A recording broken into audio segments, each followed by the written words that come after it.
You mentioned cheat codes for high school athletes. Do you have a equivalent for someone in their early 50s? I think a couple things. I would make sure that you're always, I have a little sign in my bathroom, the same sign. It says never be out of shape. So I think it's important, whether you're whatever your goal is, always be in fairly good condition. What that means to you, I don't know. All right, it's always going to mean different things to different people, but I would always say make sure you're doing some kind of conditioning.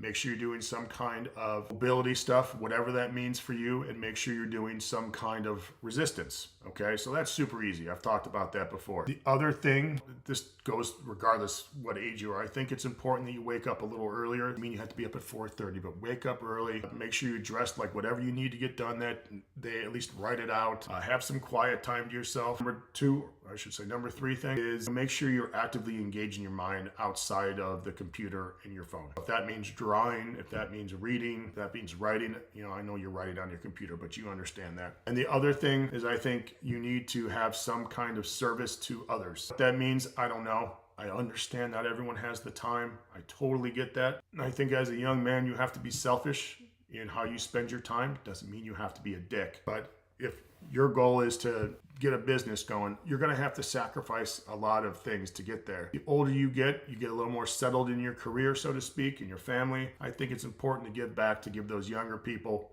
and help them out, or helping people in your community. So that would be my cheat codes. My life has significantly changed since I've been focusing. I no longer focus on happiness. I think that's a fucking stupid goal. That doesn't mean I want to be miserable. My goal every day isn't to be a smiley and to never feel anything negative, or never to be sad, or never to be down and out. That's not my goal. My goal is to be a good father, a good husband, and make sure I'm helping.